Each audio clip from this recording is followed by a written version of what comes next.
January 17, 1944, somewhere in the Pacific Theater. The destroyer's deck heaves beneath their feet. Salt spray stings their faces. 23 Japanese soldiers stand in a tight cluster, their uniforms torn and stained with coral dust and dried blood. They have not slept in 48 hours. Their hands are bound with rope that cuts into swollen wrists. Above them, American sailors move with casual efficiency, their voices carrying fragments of laughter across the wind. One sailor tosses an apple core over the railing.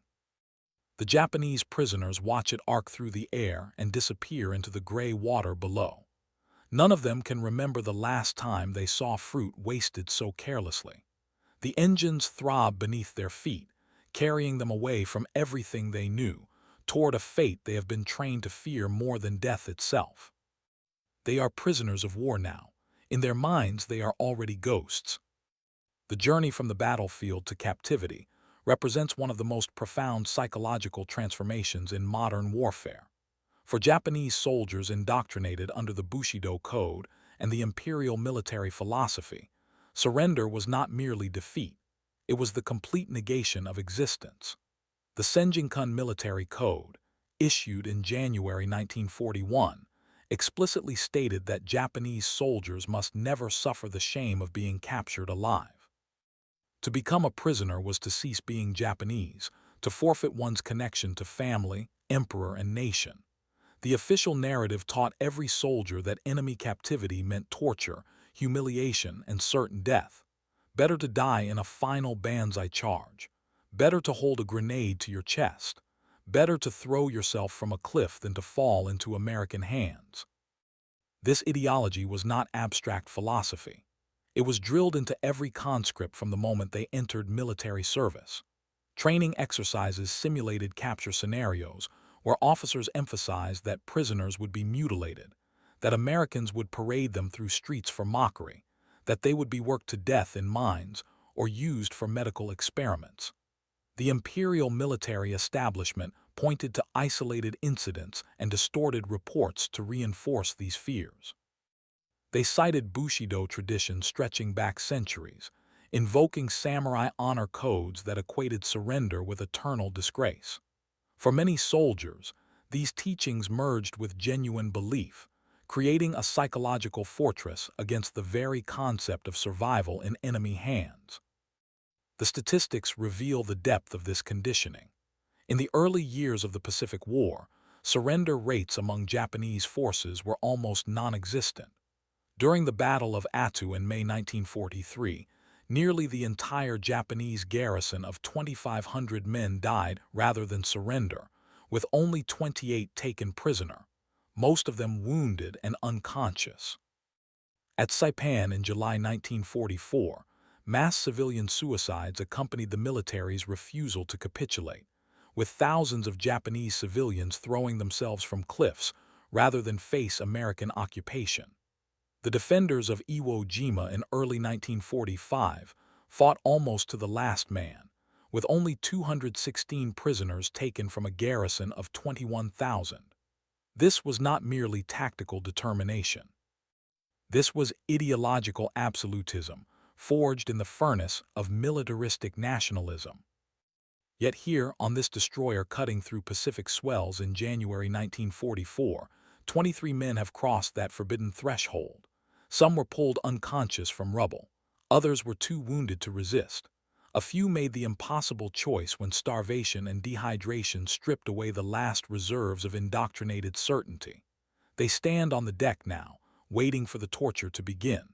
They have rehearsed this moment in their minds 1,000 times during training. They know what comes next. They have accepted it. What they have not prepared for, what no amount of imperial propaganda could have predicted, is baseball. The ship arrives at Pearl Harbor on January 20th. The prisoners are transferred to Camp McCoy in Wisconsin, one of dozens of facilities the United States established across the American mainland to house Axis prisoners of war. The Geneva Convention protocols, which Japan had signed but never ratified, required humane treatment of POWs, adequate food, shelter, and medical care.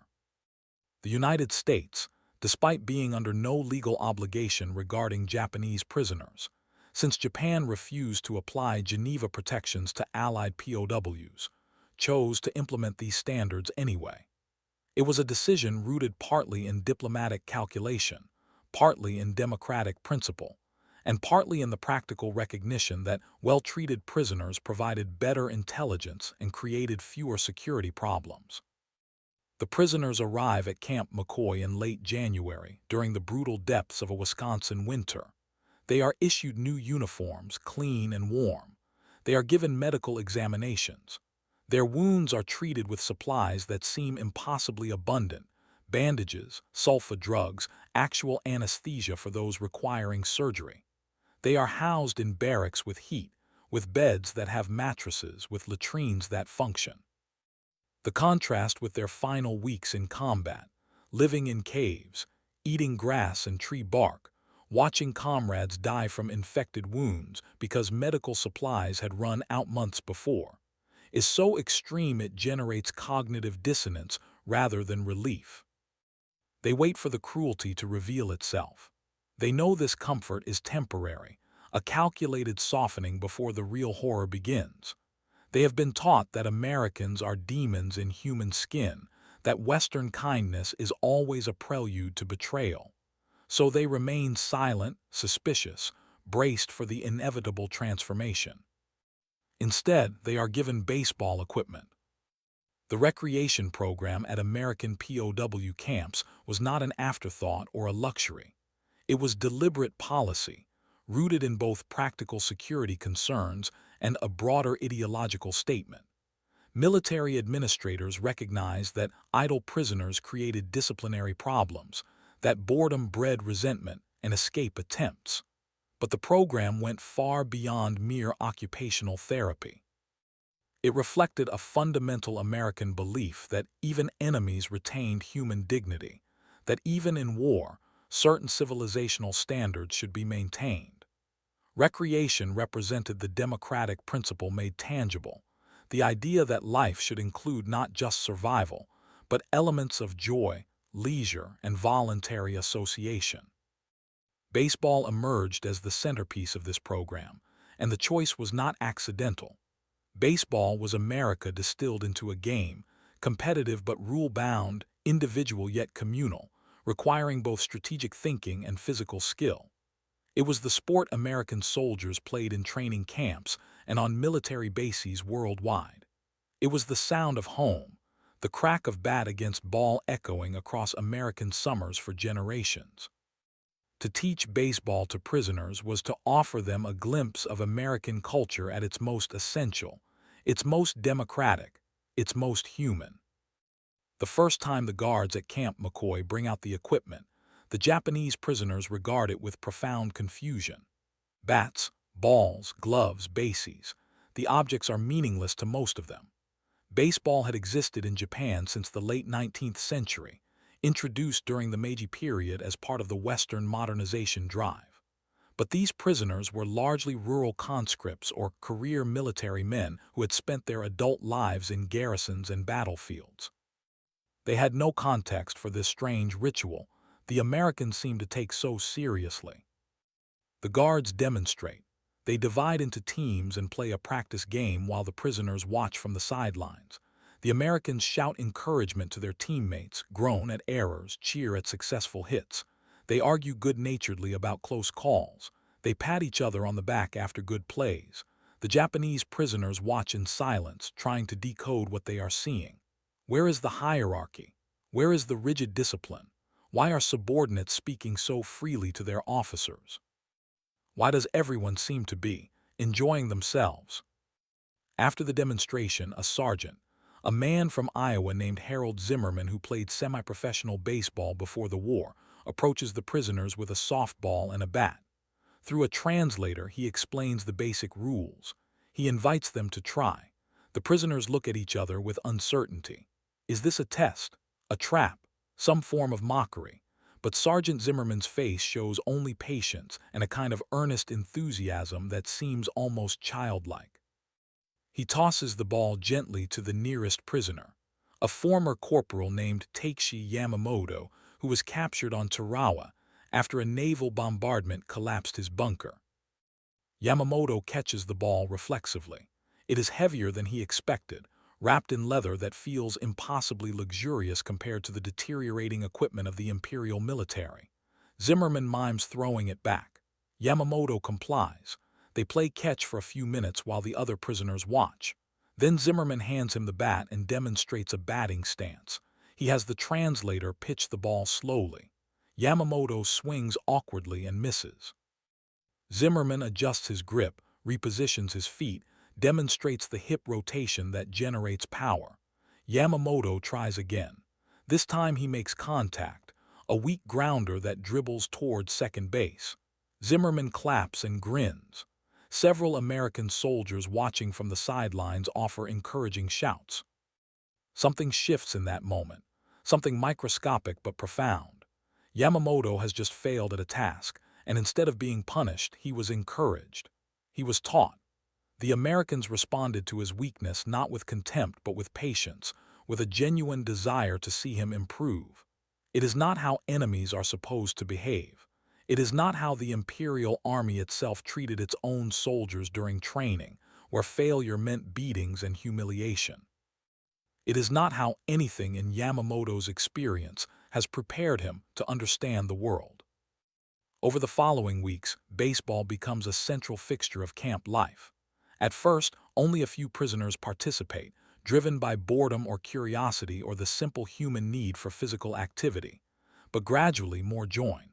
They begin to understand the rules, the strategy, the rhythm of the game. They learn to throw, to catch, to swing with more precision. They form teams and play against each other while American guards umpire and keep score. The competition generates its own organic energy. Prisoners who had barely spoken to each other begin to develop camaraderie around shared team loyalty. They argue about close plays, celebrate home runs, console each other after strikeouts. The psychological impact of this transformation cannot be overstated. These men have spent months or years in an environment of absolute hierarchical rigidity, where individual expression was crushed beneath military discipline, where every action was dictated by orders from above, where joy itself was suspect as a form of weakness. Baseball offered something different, a structured competition where outcomes were determined by skill and chance rather than rank, where shouting and celebration were not only permitted but expected, where failure in one inning did not define your worth in the next. It was a space of controlled freedom, of meritocracy without brutality, of community without enforced conformity. Private Hiroshi Nakamura, captured on Kwajalein in February 1944, later wrote in a letter that was discovered in camp archives, "I do not understand this game, but I am learning. Today I hit the ball far and my team members shouted with happiness. I do not remember the last time anyone was happy because of something I did. It is a strange feeling. I am still waiting for the punishment we were promised, but each day it does not come." But baseball was only the beginning. The recreation program extended far beyond sports. Camp McCoy, like most major POW facilities, established a movie night every week. The camp administration set up a projector and screen in the main recreation hall, and prisoners were invited, not ordered, invited, to attend film screenings. The movie selection was carefully curated, avoiding overtly propagandistic war films in favor of entertainment, comedies, westerns, musicals, adventure films. The goal was not indoctrination but cultural exposure, showing Japanese prisoners what normal American civilian life looked like through the lens of Hollywood. The first movie night in March 1944 drew only a handful of curious prisoners. Most stayed in their barracks, suspicious of what new form of psychological warfare this represented. Those who attended sat rigidly in their seats, waiting for the lights to dim, waiting for whatever horror was about to be projected onto that screen. When the film began, a comedy starring Abbott and Costello, their confusion was total. They watched two Americans engage in rapid-fire verbal humor, slapstick physical comedy, situations designed purely for laughter. The American guards and camp staff scattered throughout the audience laughed freely, unself-consciously. Some prisoners began to laugh too, hesitantly at first, then with more genuine amusement as the physical comedy transcended language barriers. This was revelation layered upon revelation. They were watching American entertainment, content created not for military purposes but for civilian pleasure. They were seeing Americans laugh at themselves, at their own foibles and absurdities. They were witnessing a culture that valued humor, that could find joy even in the midst of a global war, that did not treat every moment as a test of martial virtue. The cognitive dissonance was overwhelming. These were supposed to be the demons who would torture them.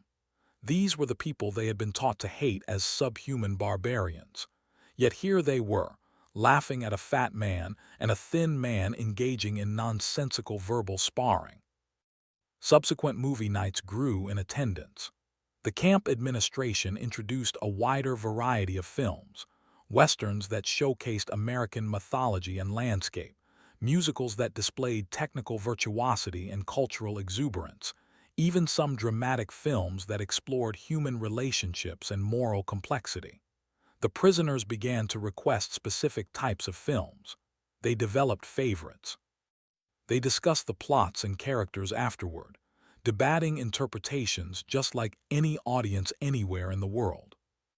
The baseball and the movies shared a common characteristic. They were both symbols of abundance. Not merely material abundance, though that was certainly part of it.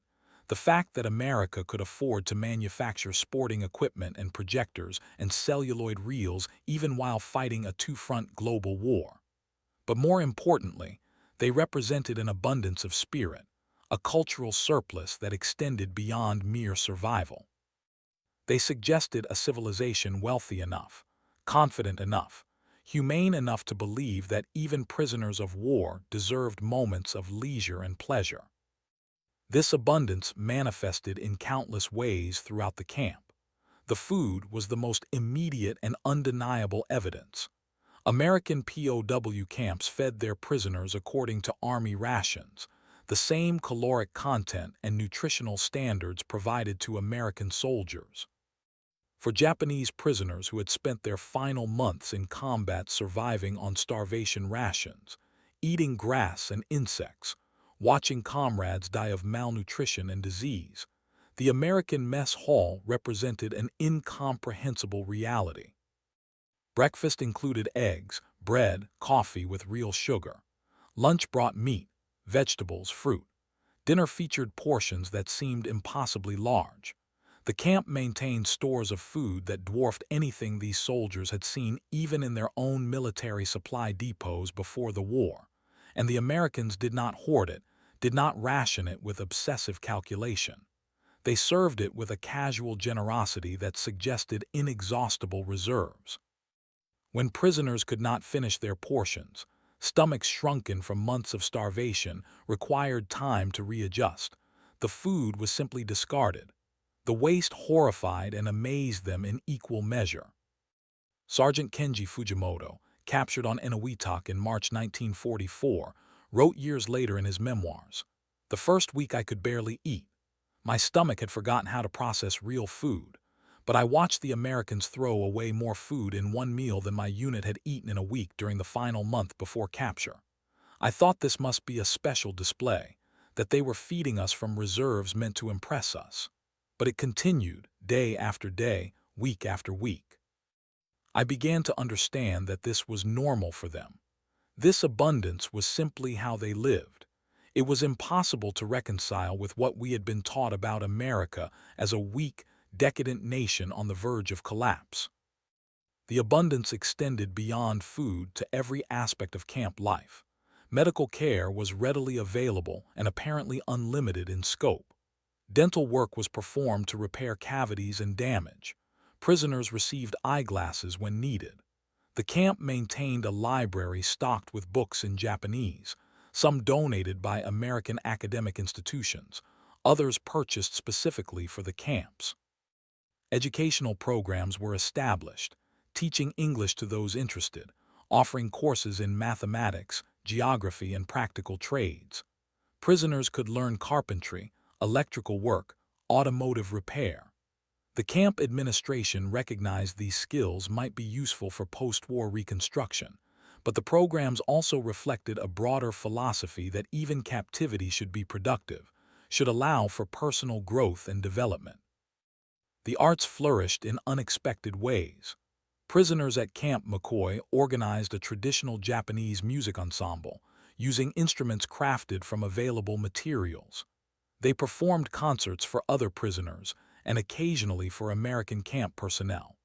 A theatrical group formed, staging productions of Japanese plays that helped maintain cultural connection and provided emotional catharsis. American guards attended these performances with genuine interest, sitting through hours of drama they could not linguistically understand but could appreciate as artistic expression. This mutual cultural exchange, Americans teaching baseball while Japanese prisoners shared traditional arts, created a space of humanizing interaction that transcended the categories of captor and captive. Sports extended beyond baseball. Prisoners organized sumo tournaments, volleyball leagues, track and field competitions. The camp administration provided equipment and space, recognizing that physical activity served both health and morale purposes. The Americans even participated in some events, creating mixed teams for volleyball games that would have been unthinkable in the rigid hierarchies of the imperial military. Officers and enlisted men played side by side with American guards, with competence and effort determining status rather than rank or nationality. This casual egalitarianism represented perhaps the most profound challenge to everything the prisoners had been taught. The imperial military was structured around absolute hierarchy, where officers could beat subordinates with impunity, where orders were never questioned, where individual worth was determined entirely by position in the chain of command. But in the baseball games and movie nights and volleyball tournaments, that hierarchy dissolved.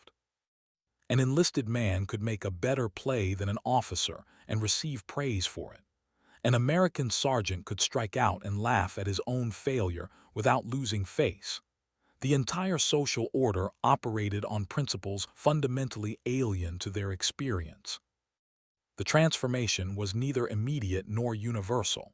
Many prisoners remained deeply suspicious, unable to overcome years of indoctrination and the psychological weight of their supposed dishonor. Some refused to participate in recreation programs, viewing them as corrupting influences that would further sever their connection to Japanese identity. Others engaged only minimally, accepting the material comforts out of necessity while maintaining emotional distance. The imperial military ideology had taught them that accepting enemy kindness was itself a form of collaboration, that maintaining hostility was the only way to preserve honor even in disgrace. But for many others, the accumulated evidence became impossible to ignore. The food kept coming. The baseball games continued. The movies played every week. The medical care never faltered. The Americans did not reveal themselves as the torturers and butchers of propaganda fantasies. Instead, they remained frustratingly, confoundingly human, capable of casualness and kindness, discipline and humor, authority without cruelty. They were guards, certainly, and the barbed wire and watchtowers remained constant reminders of captivity. But within those constraints, they had created an environment that bore no resemblance to the concentration camps and death facilities the prisoners had been promised. The baseball, in particular, became a symbol that transcended its recreational function. The crack of bat against ball echoed across the camp each afternoon, a sound that gradually lost its strangeness and became familiar, almost comforting. It represented America's confidence in its own abundance, its willingness to share even with enemies, its belief that human dignity could be maintained even in wartime.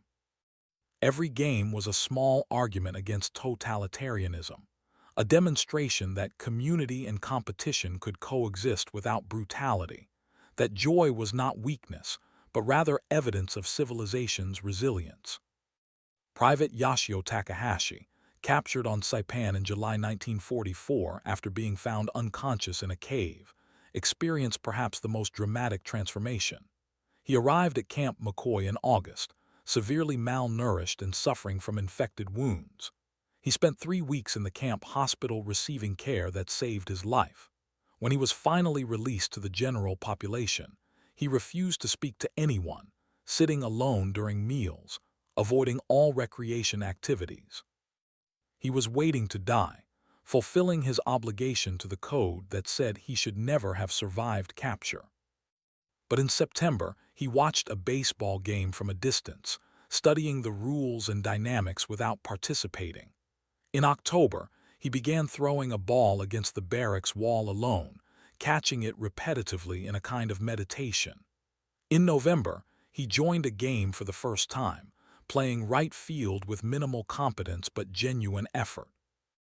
By December, he had become one of the most enthusiastic players in the camp, organizing practice sessions and studying strategy with the intensity he had once devoted to military training. Years later, after repatriation to Japan, Takahashi wrote, "Baseball saved my life, not by giving me something to do, but by giving me permission to be alive. In those games, I was not a dishonored prisoner waiting for death. I was a right fielder trying to catch a fly ball. I was a batter attempting to reach base. I was part of a team where my contribution mattered. The Americans did not forgive me for surviving. They simply never believed I needed forgiveness.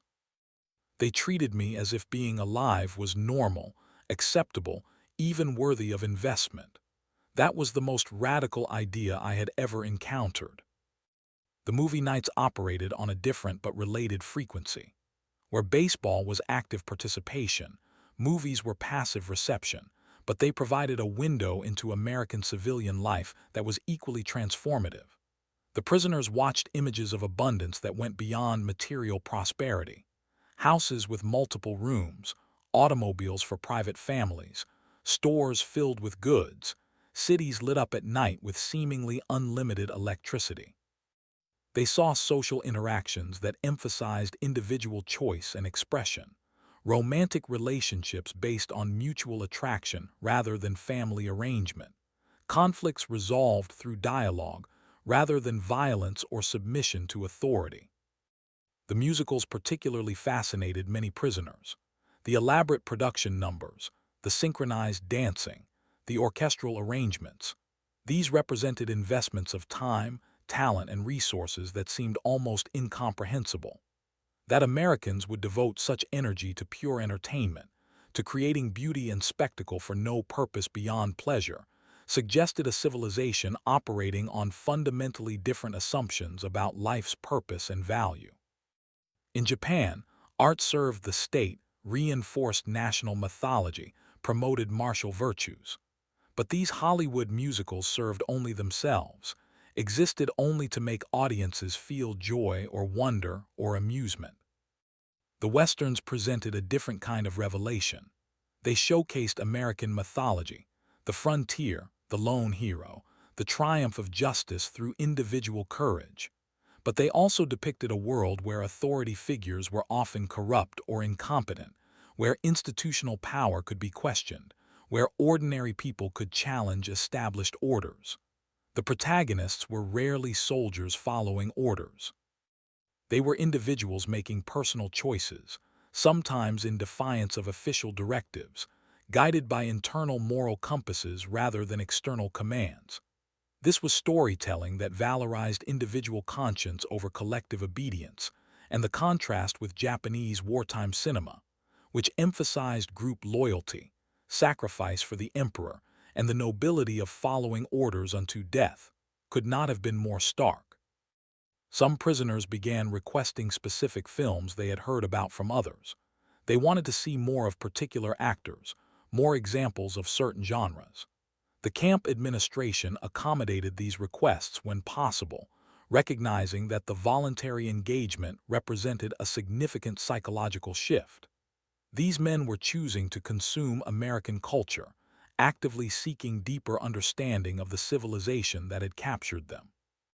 They were demonstrating curiosity rather than hostility, openness rather than rigid adherence to enemy stereotypes. Guards at Camp McCoy, for their part, engaged with the prisoners in ways that further complicated the captor-captive dynamic. Many guards were farm boys and small-town Americans who had never traveled abroad before the war, who had their own stereotypes about Japanese soldiers as fanatical savages. But daily proximity humanized both sides. Guards learned fragments of Japanese. Prisoners learned English phrases. They exchanged stories about home, about family, about lives disrupted by war. They discovered shared interests.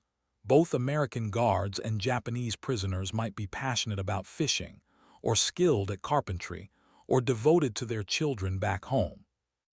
This humanization was not universal or complete. Tensions remained.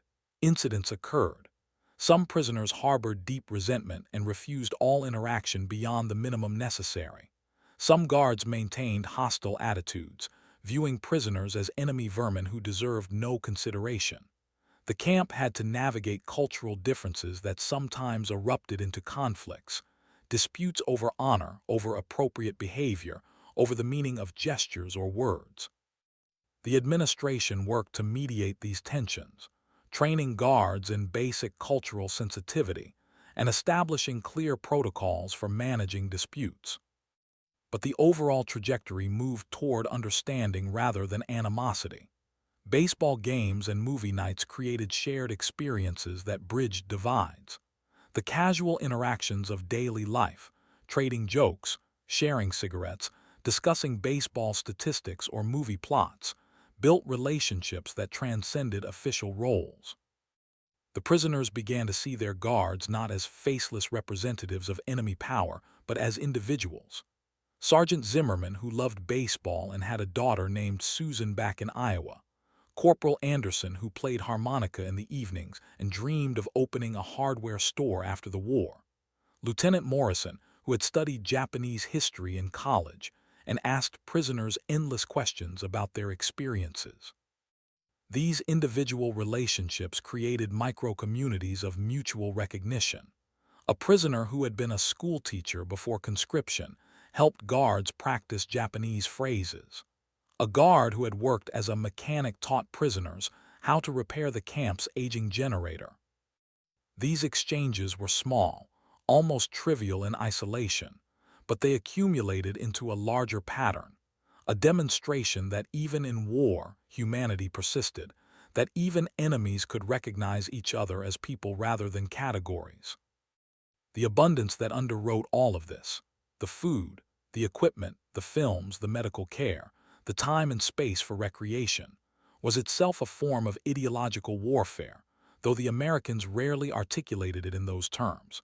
Every well-fed meal was a refutation of Japanese propaganda about America's supposed weakness and coming collapse. Every baseball game demonstrated organizational surplus capacity. Every movie screening showcased technological and industrial might. The message was implicit but unmistakable. This is what democracy produces. This is what free market capitalism generates. This abundance is not temporary or exceptional. It is normal. It is sustainable. It will continue after this war ends, while the empires built on conquest and coercion will crumble. Some prisoners explicitly grasped this dimension. They recognized that their treatment was not merely humanitarian kindness, but also strategic communication, a form of soft power designed to reshape their understanding of American capability and values. But recognizing the strategy did not diminish its effectiveness. Whether the abundance was offered cynically or genuinely, it remained real. The food still filled their stomachs. The baseball games still provided joy and community. The movies still opened windows into a different way of organizing society. The manipulation, if it was manipulation, worked precisely because it was backed by material reality rather than mere propaganda rhetoric. As 1944 turned into 1945, as the war in the Pacific intensified and American forces pushed closer to the Japanese home islands, the prisoner population at camps like Camp McCoy swelled.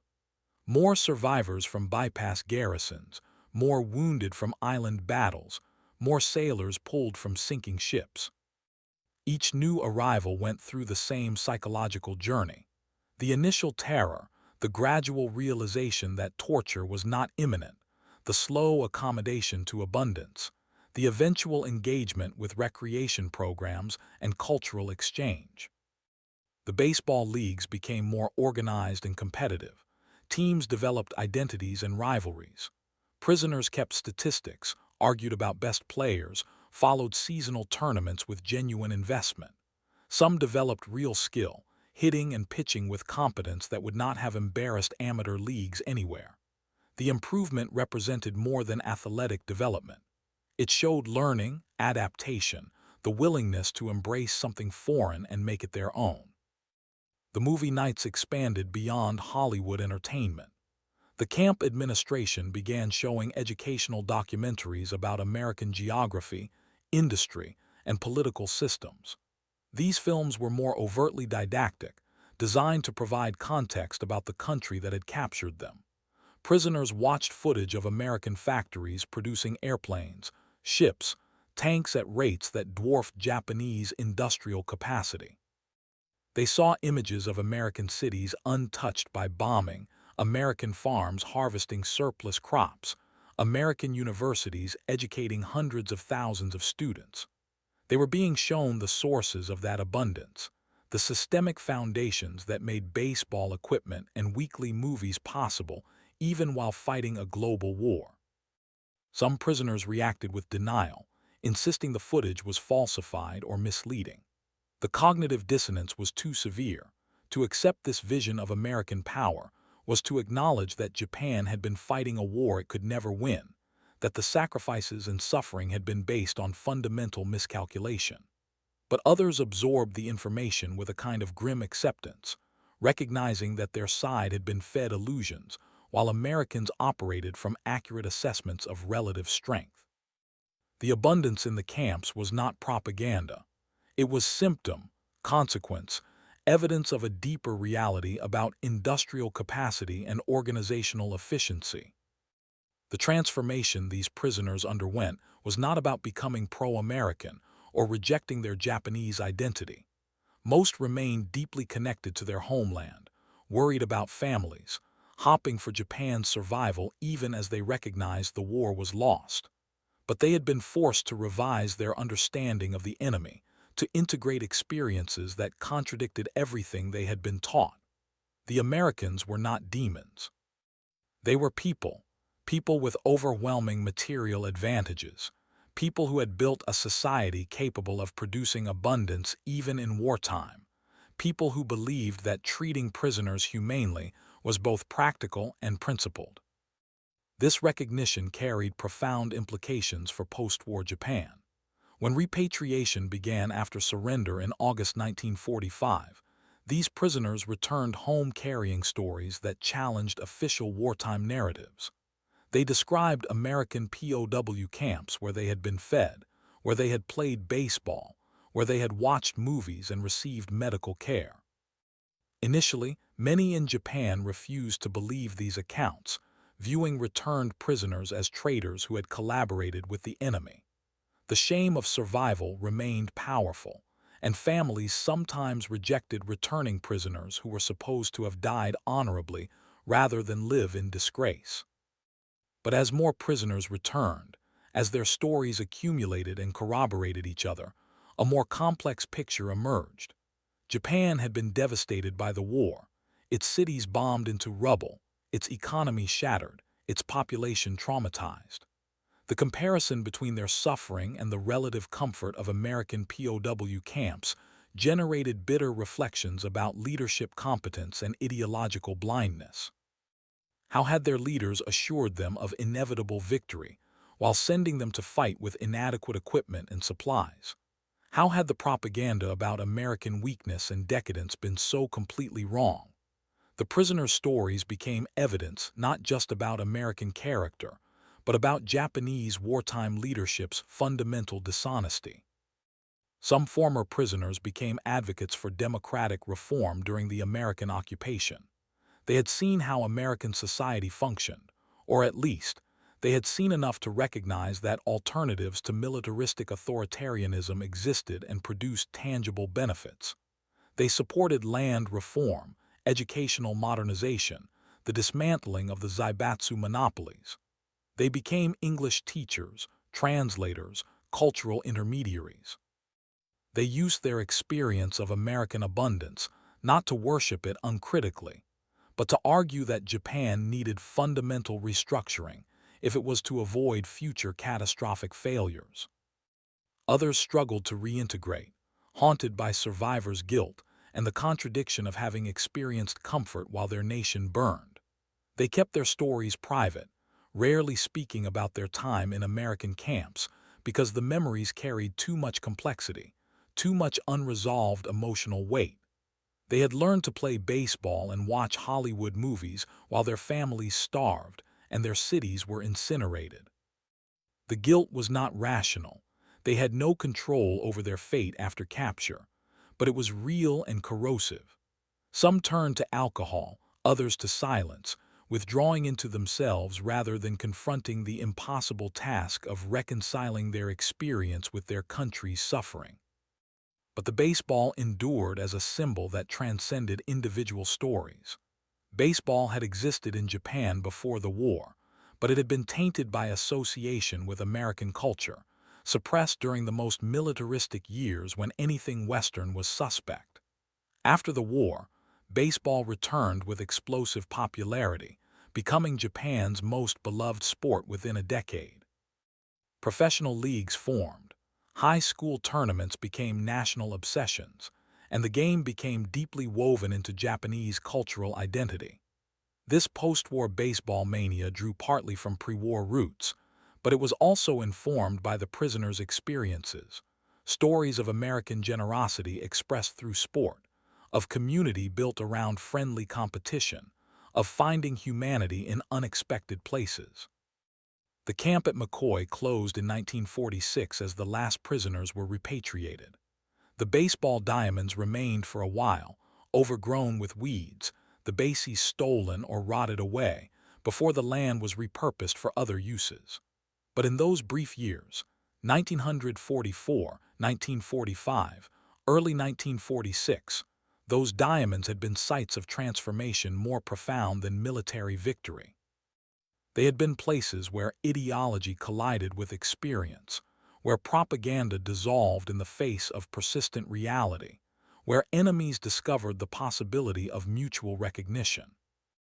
The movies faded from collective memory more quickly than the baseball. Individual films were forgotten, specific screenings lost to time, but the cumulative impact remained.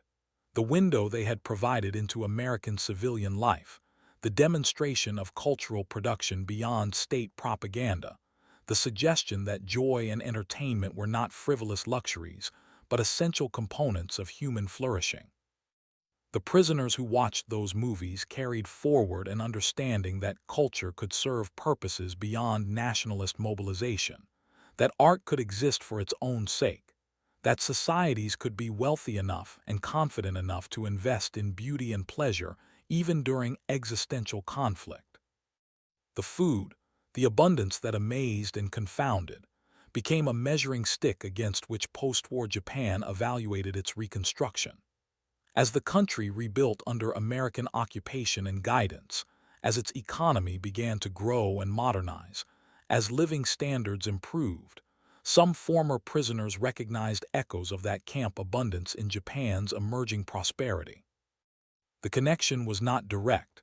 Japanese economic success resulted from complex factors including American aid, domestic policy reforms, global trade dynamics, and the Korean War boom. But the prisoners' experience had shown them what material abundance looked like, had demonstrated that it was possible, achievable, not merely American exceptionalism, but the product of specific economic and political systems that could potentially be adapted or learned from. The broader significance of the POW camp experience lies in what it reveals about the nature of ideological warfare. The Pacific War was fought not just over territory or resources, but over competing visions of how societies should be organized, What values should govern human relationships? What duties individuals owed to collectives versus themselves? The imperial Japanese ideology demanded total subordination, glorified death over surrender, treated individual lives as expendable resources for state purposes. The American democratic ideology, for all its contradictions and hypocrisies, insisted on individual dignity, celebrated personal freedom within lawful constraints, and maintained that even enemies retained basic human rights. The POW camps became testing grounds for these competing ideologies. The Japanese prisoners arrived expecting American barbarity because their ideology could not imagine that enemies would show restraint or kindness. When Americans instead provided food, medical care, recreation, they were not merely being decent captors. They were making an argument about the superiority of their social system. They were demonstrating that democracies could be simultaneously powerful and humane, that abundance and generosity were not weaknesses, but manifestations of strength. This argument was more effective than any propaganda campaign precisely because it was lived experience rather than rhetoric. The prisoners did not read about American abundance. They ate it, played with it, watched it on movie screens, recovered their health through it. The transformation it produced was not intellectual conversion, but experiential recognition, the slow accumulation of undeniable evidence that forced revision of prior beliefs. Some prisoners resisted this transformation, but even resistance required confronting the reality of their circumstances, explaining away the kindness and abundance that surrounded them. The baseball game, then, becomes more than recreation.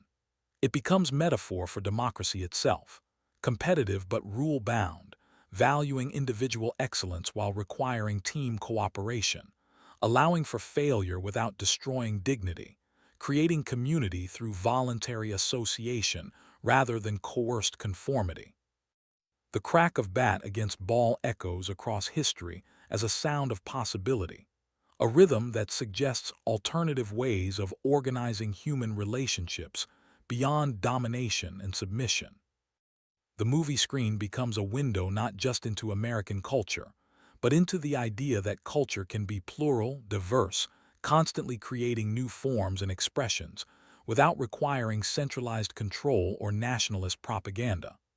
The Hollywood films the prisoners watched were products of capitalist entertainment industry, certainly, but they were also products of artistic freedom, creative experimentation, cultural hybridization. They suggested that societies could be dynamic and changing rather than static and controlled, that new stories and ideas could emerge without threatening social stability. The mess hall becomes a temple of abundance, a daily demonstration that material prosperity was achievable, sustainable, widely distributed enough that even prisoners received its benefits. The food was not just calories, it was argument, evidence, promise. It suggested that the terrible sacrifices demanded by Japanese militarism had been unnecessary, that different choices could have led to different outcomes, that ordinary people deserved full stomachs and comfortable lives rather than being instruments of state ambition. In the end, the Japanese prisoners at Camp McCoy and facilities like it were confronted with a truth more devastating than